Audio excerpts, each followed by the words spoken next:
mga activities that you shouldn't miss sa Japan lalo kung may kasama kayong mga bata. Save and share nyo na ito para maisama sa Japan itinerary nyo. First, itong Harvest Hill. Ang daming fun activities dito gaya nitong giant grass slide.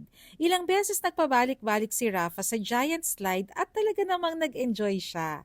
Kakaiba rin yung go-kart experience dito kasi nasa gilid ng hill. Na kapag go-kart ka na-enjoy nyo pa yung view at sariwang hangin sa hillside.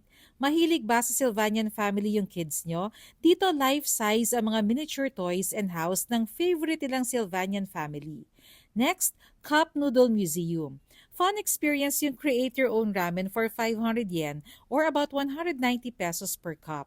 Bukod sa kayo ang magde-design ng cup using these colored pens, kayo rin ang bahala mag-create ng flavor and toppings ng ramen na pwede nyong ipasalubong sa Pilipinas. Ang cool, di ba? Subukan nyo rin itong Unimo Cafe. Dito naman, using the cake as canvas and yung icing as paint, pwede kayong gumawa ng artwork. Magandang bonding experience na nailabas nyo pa ang inyong artistic side.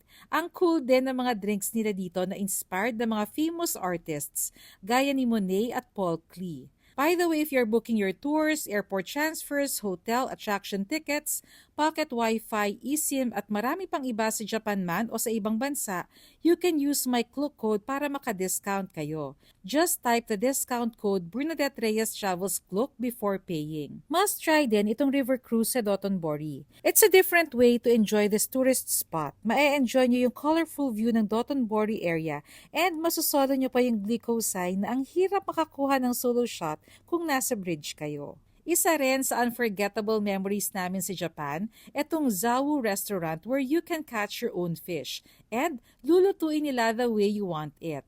Growing up in the city, isa ang fishing sa mga activities na gusto namin ni Rafa na matry. May separate vlog ako dito if you want to learn more about our experience. Kung Sanrio lover naman ang kids nyo, puntahan nyo itong Cinnamoroll Cafe. Lahat dito inspired ng favorite character na si Cinnamoroll. Subukan nyo itong beef curry na inspired din syempre ni Cinnamoroll. Follow this page for more travel tips around the world.